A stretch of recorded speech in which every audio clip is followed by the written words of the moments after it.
Welcome to Global Village Show. Thank you for joining us. This is your host, Ahmed Kasim. We have two guests today, and we are very honored to have both of them, Mayor of Medicine Hat, Norm Bushaw, and Mayor of Brooks, Martin Shields. Welcome to Global Village, both of you. Thank you very much. Thank you, Ahmed. Could you please tell us, Martin, about the success story of Brooks the last couple of months? Well, I think what you've seen is the recovery from what happened with last fall with the Lakeside situation. I think pretty well everybody knows the E. coli and the closing of the plant and what we went through. So I think what you see in the community is the rebound from that. JBS, the new company, is really committed to the community and to the packing industry. And so I think you see now the rebuilding of that particular industry, the cattle industry, the confidence in it, JBS saying that they're running at full capacity now. So I think that's the positive part of our community from last fall that you see. What was your first impression of JBS tour a couple of weeks ago? Very positive. They've communicated with us via first electronically and then in person. So we've met with the Canadian, the international ownership from the U.S. And local plant people. Had meetings with. They're available to meet with, and so there's lots of communication with myself, the Reeve of the county, and so we've had meetings, and it's been very good, positive communication. Thank you very much, Mr. Norm. In terms of Medicine Hat, what is the success story you can think of or challenge of the last few months? It's been an unbelievable busy year, actually. We spent a lot of money, all within budget, which is actually very key for us. Yeah. You got to stay within the the bag of money that we have, otherwise taxes go up. But a lot of it last night, for one, we just finally approved moving ahead with the Regional Event Center, which is about a 61.4 million investment. That'll be a new arena, but also for different types of event. Okay. A lot of negotiation went into that, but we are actually, if you look at the overpass at Dunmore, which is actually a provincial government initiative, and that's where they have to pay for it, it's probably close to $20 million investment. Okay. My part in there was for several years, I went to Edmonton, I don't know how many times, to say we've got to do something because for safety procedure we have to do something. But there's all kinds of construction. If I was to give you the list, I'm going to take all your show here, but we've invested a lot of money. We're moving ahead on different parts of the city, which we're falling behind. And so that's the important thing. So safety first, one, and secondly, make sure that we have programs and also money invested for for the quality of life of our citizens, and that's what we've done. Okay, Mr. Mayor, been civic election this year. Would you be think of running as a mayor again to the beautiful city of Brooks? Yeah, absolutely. I announced months ago that I would be letting my name stand and running again. It's a great community, and I've been proud to be the mayor of it, and I would like to continue, and if the citizens so chose that route for me, I would be very pleased to do it again. And we are very honored to have you. Thank you, sir. Are you thinking of running again the election, Mr. Mayor? First of all, Martin's done a good job. We have a good relationship with Yeah. different things. A lot of people that live here actually work in Brooks with different jobs, stuff like that. So I'm glad you're running again, actually. Yes, the intention is once you're into the business of dealing, I've been doing this for 42 years, working for others. You either like it or you hate it, because sometimes there's complaints coming in, sometimes they're not justified as people, but there's a few things that you always have to consider when you run. One is your health. That you have to make sure because you need energy. Yeah. Right now my health is good. I went through a process last year and really good. Second thing is you got to make sure your family's behind you, because if you're going to do it alone and you're fighting when you go back home because it takes a lot of your time, and that support is there, so we're a go. And you took some time off to rest, and you look like very energetic. So the riding is keep changing in our area for the federal ridings. Now the new riding will be Count of Newell all the way to the Strathmore on those area. Well, one of the things, when we went through this process, we very much supported and wrote letters in support of staying with Medicine Hat. Yeah. our closest city neighbor, and we have a good relationship with Medicine Hat. So we would have preferred to stay in the riding we were at. Yeah. So we lost that battle. Yeah. So we're now in a completely new riding that's Tabor to the south, Brooks up to Strathmore, excludes the county of Vulcan on the other side of the river, right up to the Calgary city boundary, Wow. and then north to Rocky View, Knee counties. So Mhm. it's a very, very large riding. Mhm. So it's going to be very different, something new that we'll be organizing with. Well, one of the rumors you might be interested to throw your hat into the ring of that election of 2014 if that happens because we don't have any new MP in the area. I think it will be a new person since we don't have an MP in the area. At this point, there will be a new MP in a couple of years, but my focus is the city of Brooks and running for the mayor of Brooks. That's what my focus is. When people talk about names, I think we would really like to have somebody from the county of Newell as our MP, Yeah. and we'll be working to find a good candidate to do that. There you go. Thank you very much. And I think we have a very great people who can fill the shoes. Right. Mr. Mayor, are you planning to rerun again the same election of federal if that happens due time? First of all, the election won't be in 2014, it'll be in 2015. Internal election of the MPs Yeah, of the yeah. Conservative. Yes, so that will be in 2015. So another 2 years to go, actually, not just 1 year. Okay. So you don't know. I don't know. You know, it all depends who approaches me. Am I willing to do it and stuff like this? This is a constitutional right of any Canadian citizens that you can run for office at any level, whether it's municipal level, provincial level, or federal level. Right now, I'm not looking at this. My head is full. My plate is full for all the things I've got to do here, and that's what we're going to do.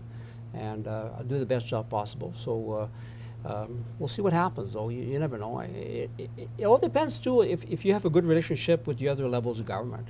You know, if you get good support and stuff like this, everything you're going fine. Hey, why would you rock the boat? So The idea of the pipeline from Alberta to the east, New Brunswick, I believe, refinery.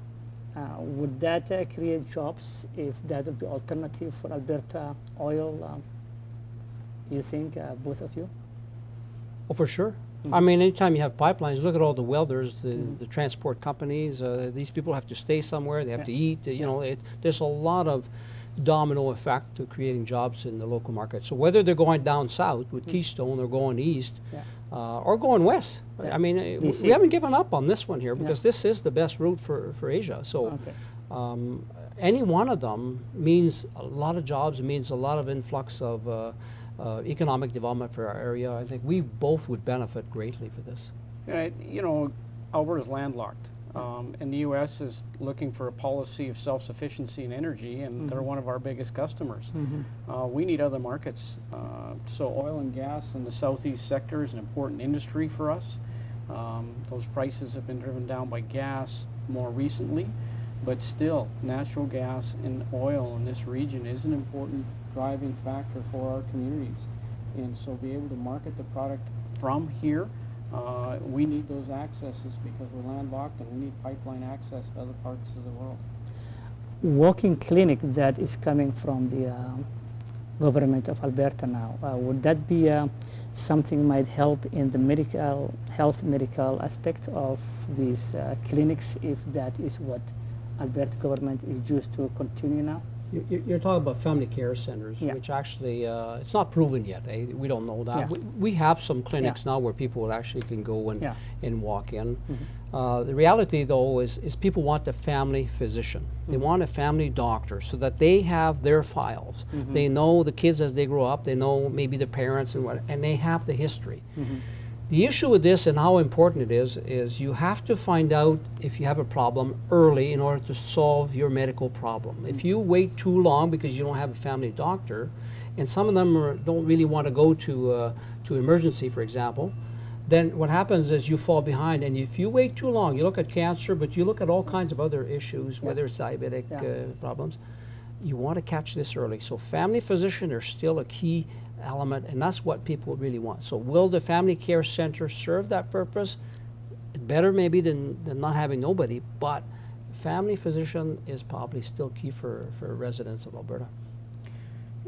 And that's well said. And I think the family care clinic is the opportunity we have now, as the government said, here's some locations in the province they believe it might be. So for that expression of interest that now is going in, that's where you can take a look and see. I mean, the doctors will tell you they need more family doctors if this provides, exactly like you say, more family physicians in the community to work with families. Then the docs would support it as well.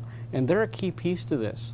If they're not part of the family care clinics in our community or support it, it's not going to happen. So it's a partnership thing that we can now look at. But yeah, it's not proven, but the opportunity is there to look at it. Well, I would like also take the opportunity to thank you for the Alberta Health Card, which is now back to Brooks and County of Muir after so long. People were suffering of sending their applications to Edmonton. Some of them don't even know where to send. But thank God, with a lot of effort led by you, Mr. Mayor, I think the Alberta Health Card is back in our community, and a lot of people are very happy. And now they have the Alberta Health Card, or some of them are filling their applications and dropping off to the register office. Yeah, there's just sometimes, you know, somebody makes a small decision and the most vulnerable people in our community are at risk. And so when sometimes a little decision, you know, when you hear about it, then you can work on it to try to help that situation. Yeah, you need to do that. Thank you. The cutting of the funding from provincial point of view, just to balance the budget, which they have every right to balance the budget so the next generation won't suffer. Would that affect that cutting the funding to many projects in Medicine Hat, together with the federal funding cut, the day-to-day operations of Medicine Hat? Well, let me explain this very quickly. We get between 8 and 10% of all the taxes we pay goes to your municipality. It provides everything you need every day. We know in Alberta now, in the last statistics, 61% of all the tax goes to the federal government, and the difference goes to provincial government. Wow. We need to work together. We need to work together. We don't want anybody sleeping on benches in the park because they can't afford, you know, a house or food or shelter, whatever it is. All of us. So we're in a good place. I think we're in a good place. We've done the best we can. But at the municipal level, which we're actually at the front line of everything, we're not hard to reach. Look, you can come to City Hall anytime. You can talk to us anytime, either us or aldermen or whatever. But so that's the point, is we've got to work together with the other level. Will it hurt us? Of course, if there's less money, then some of the programs have to be readjusted. Sometimes you can still do something, but maybe not as much as we anticipated.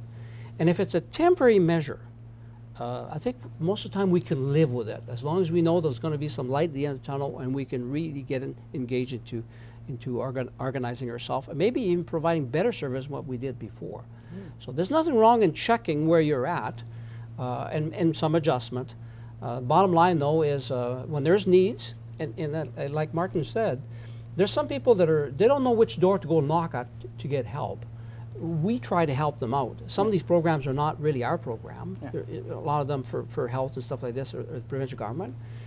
But we need help from the other levels of government who have a lot more tax base than we do, to maybe give us a little bit more better playing field, if you want, to provide service on the local. Only one taxpayer here. They contribute at the municipal level, provincial and federal level. We want to make sure that they have the quality of life they deserve in Canada. And I know you work on FCM, Federal Municipalities Committees, so that you have a really good door to that and information, and understand that, you know, 40, 50 years ago we did the roads, the water, the sewer, police, fire. Those were the key parts. But you've interviewed FCSS people, in the sense the scope of things that municipalities are facing, recreation, social things that we're now funding that we didn't used to, has really expanded, and the people want those things in their community.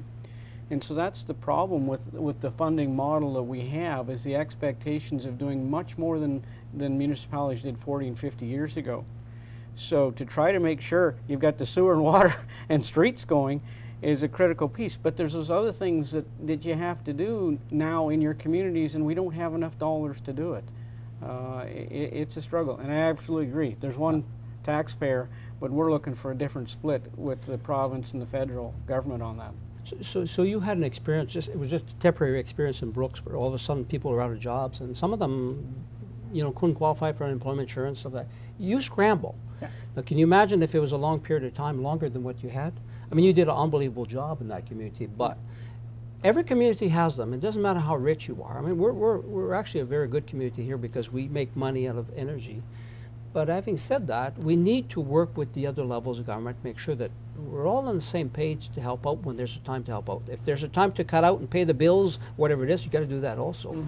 That's what we're here for. I know I'm glad that I've managed the budgets for the last 22 years, whatever position I've had. But it's not easy, especially when you take on other responsibilities. Whoops, you hadn't planned for it. You've got to help out a little bit more there. Something's going to have to give somewhere else. You can't leave everything on the table. It doesn't happen like that. So the bottom line is the funding cut in both federal and province will affect the cities in terms of the money of the service they're providing. 15 years ago, it's increased because of the other circumstances. Right, absolutely. You know, an important point that people forget, because we're half province, we think, hey, there's all kinds of money here, salaries are good and stuff like that. There's still some people who were here before. Some people have been here a long time before the oil industry really got a big boom, and they're not part of making big salaries. Some of them are seniors now who are actually hurting. And if you look at mothers who were actually were mothers all their life, did not invest into a pension plan and stuff like this. All of a sudden, they lost their husband. They're a widow. They raised their family. They got no money. How can you live on $800 a month? That's the question. So if you need other help, even for somebody to drive you to the doctor, maybe the food banks are another example where at periods you see, boy, there's a lot of people at the door asking for help. This is a good indicator for us that there's systems that we want to be part of it on the local, but we need help financially. So there's going to be some effect to it. We hope it doesn't last too long, and we hope that the other levels of government can get back to balancing their budgets and making sure that we move ahead as communities. The other one, Mr. Mayor, I believe the good story of Brooks is the winning of the RBC Cup. Oh, thank you. You know, there's 128 teams in Canada at that level of hockey.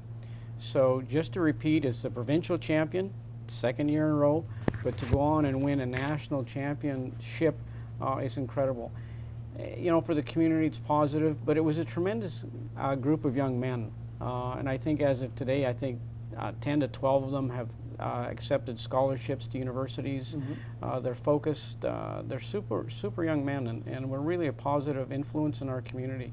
So it was positive for the community, but again, for those individuals on that team, as to have that experience to win a national championship, that's great for those people to have been able to spend some time in Brooks and to go out into the bigger world and had that as part of their legacy. As a former superintendent of RCMP and police chief, the Albertans, I think, have some problem with speeding. And that's what was the talk the last couple of days, including the police chief in Calgary. What do you think can be done, for example, to prevent such speeding? Taking the license away, taking the car away, because one of the ideas is taking their car away if they speed over 50, the limit of that speed limit of the highway. There's a long list of things you can do to reduce speeding.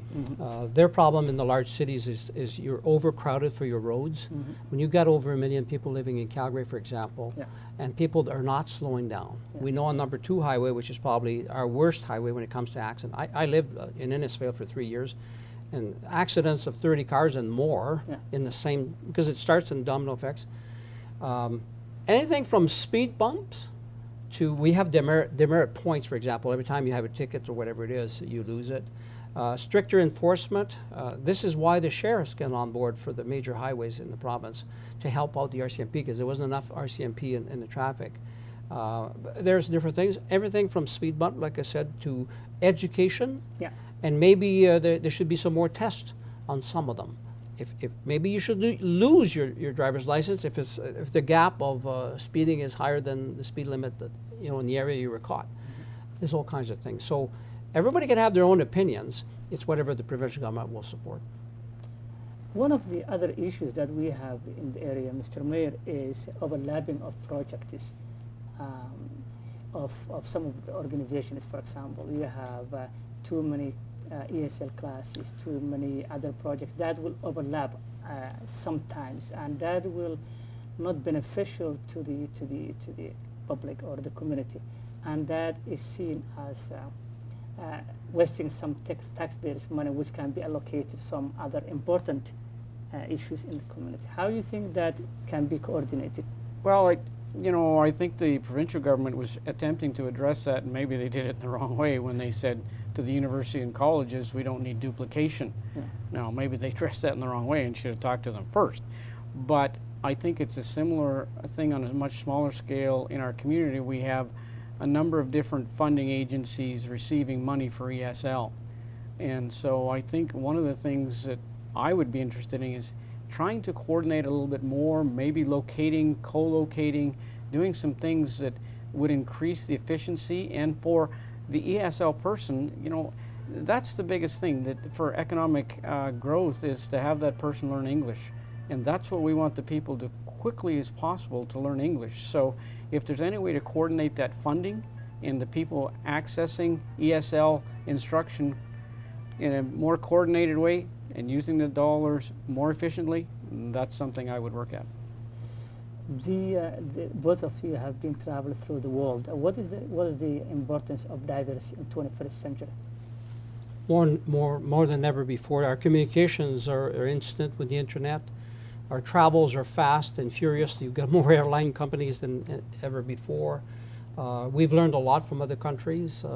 Being a new country, if you compare it to some other continents and certainly some other cities, immigrants have built us. And it wasn't the First Nation. The First Nation were really focused on food from year to year. So, you know what? We got lots of room left. There you go. Lots of room left. Okay. Well, absolutely. I mean, my understanding is we need 350,000 people in Canada to fill the jobs we've got. They're not going to all live in Edmonton and Calgary. They're going to be living in other parts of our province. And so, as you say, there's room, and they're starting to move out to other communities. And I think that's going to make us a very interesting place in the future. Thank you very much to both Mayor Martin Schulz and Mr. Mayor Oren Bouchon. This was an honor to have both of you again, as always, and we hope to see you next time. Thank you, sir. Thank you, Ahmed. Thank you to all the listeners also about and following you. I mean, it's important that the information gets around for everything that you do. Thank you. Thank you very much. And one of the basic of the Global Village Show in Medicine Hat is to link as a region from Brooks County of Newell all the way to Medicine Hat, which is, you call it the gas city of Alberta, and beautiful people and a great city anyway, with a great mayor. You haven't paid me that to say, but I'm just saying that's the fact. Yeah. This is your host Ahmed Kasim of Global Village Show, and we hope you will join us next time, same time. This is where the East meets the West. Until then, have a great day. God bless you, and God bless Canada.